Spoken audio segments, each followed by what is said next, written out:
بازو لمبے تھے، یہ ہتھیلی بڑی چوڑی تھی، چوڑی ہتھیلی سخاوت کی نشانی ہوتی ہے۔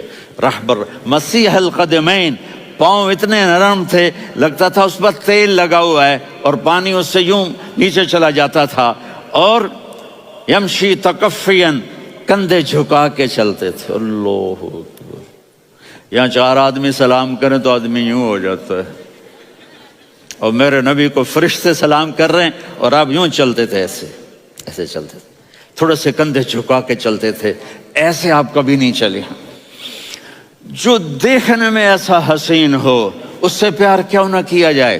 خاندان اونچا ہو تو آدمی اس کی قدر اور عظمت کرتا ہے۔ میرے نبی کا خاندان کیا ہے؟ میرے نبی نے فرمایا اللہ نے آدم کی ساری اولاد سے عرب کو چنا، عرب کی ساری اولاد سے مضر کو چنا، مضر کی ساری اولاد سے قریش کو چنا، قریش کی ساری اولاد سے ہاشم کو چنا، اور ہاشم کی ساری اولاد سے اللہ نے مجھے چنا۔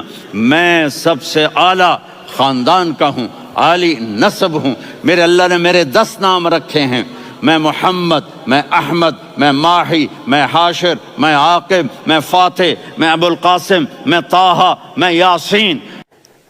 ان سے پوچھو، میں ایک مثال دیتا ہوں، محبت ہوتی ہے نا، چھوٹا بچہ گود کا، میرا چاند، میرا دلارا، یہ اس کا بچہ ہے بٹن جتنا، یہ نبیل کا اتنا سا ہے، تو اس کو کبھی یوں اٹھاتا ہے، کبھی یوں اٹھاتا ہے، کبھی یوں اٹھاتا ہے، کبھی یوں اس کو لوریاں دیتا ہے، میرا چاند، کالا ٹٹ، میرا چاند، میرا چاند، میرا چاند۔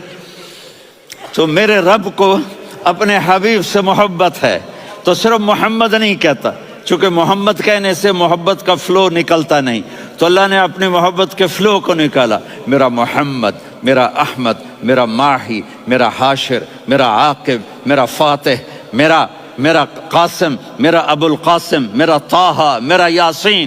یہ اللہ نے اپنے حبیب کے نام۔ اور پھر قرآن میں جاؤ، شاہد، مبشر، نذیر، داعی الی اللہ، سراج منیر، رؤوف، رحیم، عزیز، حریص، مزمل، مدثر، یہ اللہ نے پورے قرآن میں سارے نبیوں کا نام لیا، یا عیسیٰ، یا موسیٰ، یا یحییٰ، یا ابراہیم، یا نوح، نام لے کر پکارا، لیکن اپنے حبیب کو ایک دفعہ بھی یا محمد نہیں کہا، بلکہ لقب سے پکارا، یا ایھا النبی، یا ایھا الرسول، یا ایھا المزمل، یا ایھا المدثر۔ میرے رب نے اپنے حبیب کو ساری نسلوں میں سب سے عالی نسل بنایا۔